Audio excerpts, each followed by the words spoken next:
শুধু ভক্তমতী মায়েরা, তাহলে এই গিরি গোবর্ধনের তলে সর্বসময় তিনি হরি ভজন করতেন, কৃষ্ণ ভজন করতেন।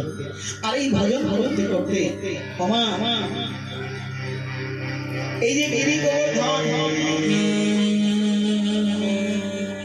এই গিরি গোবর্ধনের তলে সর্বসময় তিনি হরিনাম করতেন। আর এই হরিনাম করতে করতে একদিন কি হলো জানেন, সর্বসময় তিনি নামের মধ্যে ডুবে থাকতেন। আর যখনই নামের মধ্যে ডুবে থাকতেন, ভগবান বললেন নাহং কৃষ্ণামি বৈকুণ্ঠে যোগিনামি হৃদয়েন ভক্তা যত্র গায়ন্তি তত্র কৃষ্ণামি নারদ।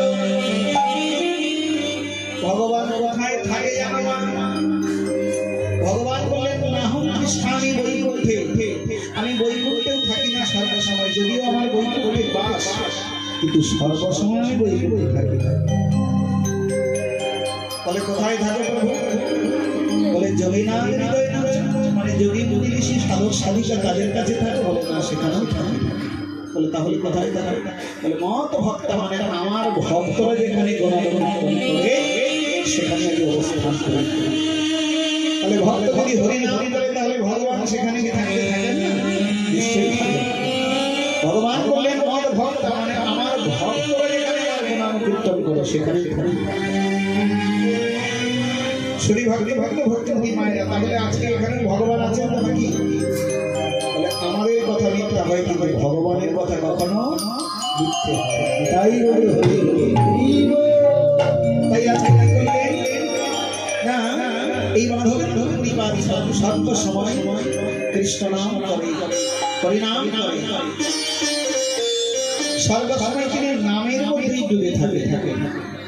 আর যখনই নামের মধ্যে ডুবে থাকে, আর যে যখন যেচে কিছু দেয় তখন তিনি গ্রহণ করেন, আর না যদি সারাদিন কিছু পায় তিনি অভুক্ত কাটিয়ে দেন।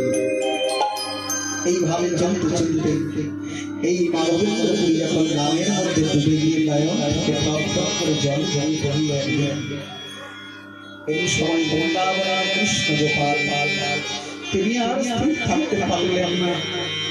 একদিন মাধবেন্দ্র পুরী সারাদিন কেউ কিছু দেয় না,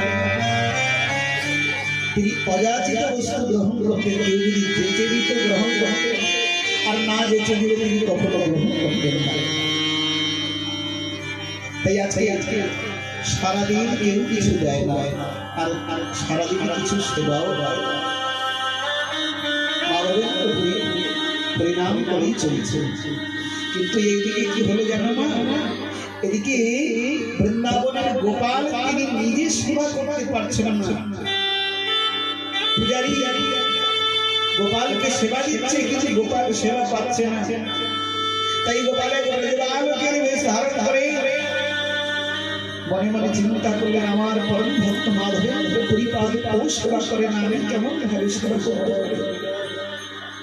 তিনি আজ কি করলেন, ওই মাধবেন্দ্র পুরীর কাছে ঠিক বিপুল বেলায় নিচ্ছে মাধবেন্দ্র পুরী কৃষ্ণ নাম করছেন, হরিনাম করছেন, কৃষ্ণ নাম করছেন, হরিনাম করছেন। আর এমন সময় গোপাল বলছে মাধব কি নয়নটা উদ্বেলন করে যাবে এক অপূর্ব সুন্দর এক বালক, এক অপূর্ব সুন্দর বালক হিসেবে মাধবেন্দ্র পরিবারের সামনে দাঁড়ালেন। মাধব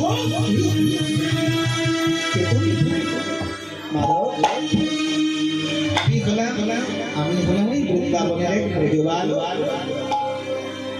তা বলো বালক, কি হেতু আমার কাছে এসেছে? ওগো মাধব, ওগো মাধব, শুনলাম তুমি নাকি সারাদিন কিছু খাও না, কেবল তোমায় যে আমি সারাদিন কিছু খাই কেন? ওই যে ব্রজের মহিলা ওরা জল আনতে এসেছিল, তো তাই যমুনায় জল আনতে এসেছিল, সবাই বলা বলি করে যাচ্ছে একজন মাধবেন্দ্র পুরী নামে একজন ভক্ত আছে এখানে, তিনি সারাদিন কিছু গ্রহণ করেন না, ভক্ত অবস্থায় বৃন্দাবন রয়েছে। কারণ এটা আমি জানি যে ভগবান শ্রীকৃষ্ণ এবং রাধারানীর কৃপায় বৃন্দাবনে ব্রজে কেউ কোনোদিন পশু পাখি বন্যলতা কেউ অভুক্ত থাকে না কখনো, কিন্তু তোমার মতন একজন পবিত্র ভক্ত সারাদিন হরিনাম করে চলছে, এক মুষ্টি খাবার তার জোটে না। তাই আমি তোমাকে একটু বিধব দিতে এলাম। বলছেন দাঁড়াও দাঁড়াও দাঁড়াও দাঁড়াও। মাধবেন্দ্র পরিপাদ বললেন, ওমা মাধবেন্দ্র পরিপাদ বললেন, আচ্ছা ভালো, আচ্ছা তুমি তো বলছো যে মায়েরা জল আনতে এসছে, গিরিরাজের তটে জল কোথায় পাবে? এখানে তো যমুনা নেই, তো যমুনা আছে বৃন্দাবনে। ভগবান নিজের কাছেই নিজে ধরা ধরে গেলেন, মানে নিজের কথাতেই নিজে ধরা ধরে গেলেন। বলছে এখানে তো যমুনা নেই, আমার যেজন কৃষ্ণ ভজে সে বড় বোকা তো নাকি? যেজন কৃষ্ণ ভজে সে মাধবেন্দ্র পুরী বড় বুদ্ধিমান ছিলেন। তো বলছে দেখো তুমি তো বললে যে এখানে ব্রজের মায়েরা জল আনতে আসছে, আচ্ছা ব্রজের মায়েরা এখানে কি করে জল আনতে আসবে? বৃন্দাবনে তো যমুনা আছে, আর এখানে তো যমুনা নাই, এখানে তো গিরিরাজের তটে। বলে দেখো দেখো ওসব কথা বাদ দাও, তুমি এখন তোমার জন্য একটু দুধ এনেছি, তুমি যা খেয়ে নেবে। তাই এমনি সময় মাধবেন্দ্র মনে মনে চিন্তা করলো, এর কাছে যদি দুধটা আমি নিয়ে নিই তাহলে বালক তো চলে যাবে। এত অপূর্ব সুন্দর বালককে তো আমি কখনো দেখিনি। এই ব্রজে অনেকদিনই বাস করে আছে, অনেকদিন এই ব্রজে ভজন করছি, কিন্তু এত সুন্দর অপূর্ব সুন্দর বালক তো আমি কখনো দেখিনি। গোবিন্দ এত সুন্দর অপূর্ব বালক তো আমি কখনো দেখিনি। এই বালক এমন সময় মনে মনে চিন্তা করলেন যে বালকের কাছে যদি দুধের ঘটিটা নিয়ে দুধের পাত্রটা নিয়ে, তাহলে তার দুধের পাত্রটা দিয়েও আমায় চলে যাবে, আমি ওকে আর দর্শন করার আমার সৌভাগ্য হবে না। তাই মনে মনে চিন্তা করলেন এই বালককে সহজে এর কাছ থেকে দুধটা নেওয়া যাবে না। ভগবানকে দর্শন যদি মানুষ কেউ করে সে কি ভগবানকে ভুলে যেতে পারে? সময় মাধবেন্দ্র পরিপাদ বললেন, দেখো বালক আমি তোমার কাছে দুধটা নিতে পারবো না। কেন কেন কেন নিতে পারবে না? না দেখো আমার খিদে নেই, তা তুমি নিয়ে চলে যাও, তুমি নিয়ে চলে যাও, আমি যাবো না তোমার কাছে। না না বালক, না না মাধব, তোমাকে নিতেই হবে, তোমাকে নিতেই হবে। আমি বড় আশা করি তোমাকে একটু সেবা দেওয়ার জন্য এসেছি, তোমাকে নিতেই হবে। এখন ভগবান দেবেন, ভগবান ছাড়বেন আর ভক্ত দেবেন, এই লড়াই হয়। ভগবান ছাড়ছেন না, ভক্তকে সেবা দিয়ে যাবে, আর এদিকে ভক্ত চাইছেন যে আমি নেব না। বলছে দেখো তুমি নিয়ে নাও কি তাড়াতাড়ি করে, কারণ কি যেন আমার বন্ধুরা খেলা করছে, সেখানে আমাকে ডেকেছে খেলা করতে যেতে হবে, তুমি একটু নিয়ে নাও, আমি চট করে ওর সঙ্গে খেলাটা করে আসি, আবার খেলা করে এই পথ দিয়ে যখন যাবো দুধের ভাণ্ডটা নিয়ে যাবো। বলে দেখো বালক আমার খিদে নেই, তুমি নিয়ে চলে যাও। এইভাবে করতে করতে করতে করতে আমার 1 ঘন্টা হয়ে গেল, আর যেই না 1 ঘন্টা হয়ে গেল, এখন মাধবেন্দ্র পরিবার মনে মনে চিন্তা করলেন অনেক সময় আটকে রেখেছে, আর আটকানো যাবে না। বলে যদি চলে যায় তাহলে তো আমার সব কিছু বিফল হয়ে যাবে। যদি ভগবান হয় তাহলে ওর হাতে আমার দুধ সেবার হবে না। এই সৌভাগ্য, এই ভাগ্যটা আমি বিফলে যেতে দেবো না, আর এই সুযোগটা আমি বিফলে যেতে দেবো না। যাক যাক ভালো, তুমি যখন সেই গেছো আমার হাতে অল্প করে দাও। এখন এমনি সময় মাধবেন্দ্র পরিবার অল্প করে দিয়েছে, মাধবেন্দ্র পরিবারের হাতে অল্প করে দিয়েছে, আরে দেখি না অল্প করে দিয়েছে, সঙ্গে সঙ্গে মাধবেন্দ্র পরিবারের এই বদলে নিয়েছে এত অপূর্ব স্বাদ। মাধবেন্দ্র পরিবারের মায়ের জল এসে গেল দয়াময়, ও গো দয়া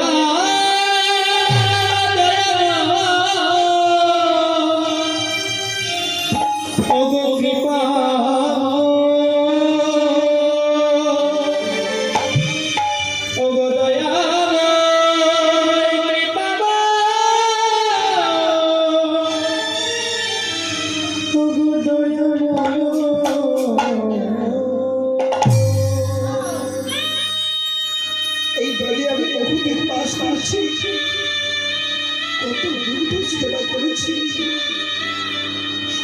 কিন্তু এই অপূর্ব স্বাদের দুধ আমি কোনোদিন পাইনি।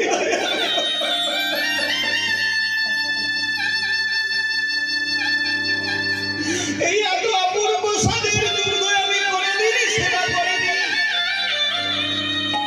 আজ তুমি কে কে গো, কে গো আমায় এত সুন্দর অমৃতময়ী দুধ সেবা দিলে? তুমি কে?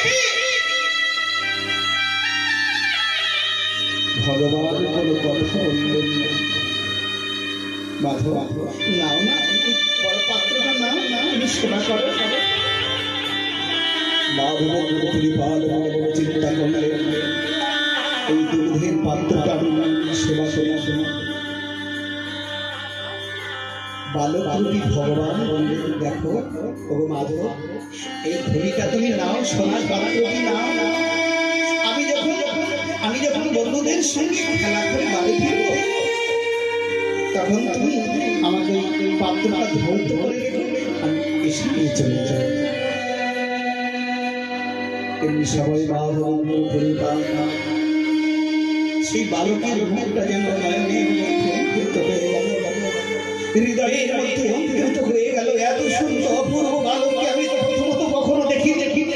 তারপরে এত সুন্দর, এত সুন্দর দুগ্ধ প্রভৃতি সেবা করে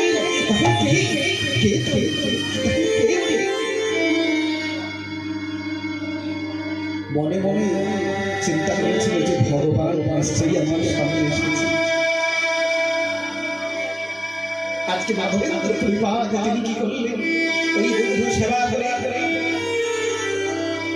সেই সোনার পাত্রটি ধৌত করে রেখেছে, সোনার ঘটিটি ধৌত করে রেখেছে। কখন সেই বালক আসবে সেই পথবানে চেয়ে আছে, কখন বালক আসবে সেই পথবানে চেয়ে আছে। যখনই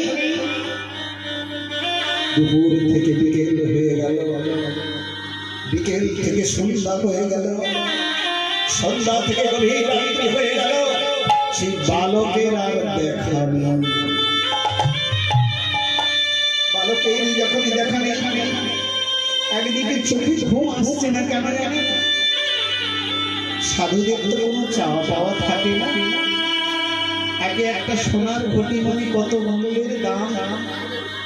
যদি ওই বালক বলে যায় কখনো আমার বদনাম হয়ে যায়, এই সোনার ঘটিটা সাধু চুরি করে নিয়েছে, সোনার ঘটিটা মেরেছে সাধু। একে তো সাধুদের বদনাম রয়েছে। কখন থেকে একদিন পার্বতী ভোলানাথকে বলেছিলেন, ও ভোলানাথ, রাবণ যদি তোমার শিষ্য হয় তুমি তাকে কৃপা করো না কেন? রাবণ তো তোমার শিষ্য, তা তুমি তাকে কৃপা করো না কেন? বলে কি করে করব পার্বতী? ও প্রথমত যোগী বেশে গেল সীতাকে হরণ করতে, আমার বেশ ধারণ করে গেল সীতাকে হরণ করতে। রাক্ষস বেশি গেল না, গেল সাধুর বেশি গেল সীতাকে হরণ করতে। তাই আজও বিশ্বের নরনারীরা সাধু দেখলে, মুনি ঋষি দেখলে মনে করে দিব সেই রাক্ষসরা ভুল করে না। তাই মনে পড়ে গেল সেই রাবণের কথাটা। তাই মনে মনে চিন্তা করলেন এই ঘটি নিয়ে কি করি হবে। একে তো সাধু সোনা দানা পছন্দ করেন না। ওমা বেশি সোনা দানা পরার আশা করো না, কেন জানো? গলায় মোটা মোটা হার পরবে, আর রাস্তায় যখনই যাবে কিন্তু চোরেরা আপনার হাড়টার দিকে দর্শন করবে, চোরেরা আপনার হাড়টার দিকে দেখবে কখন ছিনিয়ে দেবে। কিন্তু তুমি যদি গোটা গায়ে তুলসীর মালা পরো, তাহলে চোরেরা দেখবে কৃষ্ণ ভগবান শ্রীকৃষ্ণ তোমার দিকে দেখবে। তাহলে চোরেদের কাছে তোমার ওই সোনার মালা পরার জন্য প্রাণ সংশয় হতে পারে, কিন্তু যিনি তুলসী কাঠের মালা পরেন তাহলে সেখানে প্রাণ সংশয়ের ব্যাপার আছে কি? নেই। বরং ভগবান তোমার প্রতি প্রসন্ন হবেন, মা তুলসীর কৃপা হবে তোমার। তাই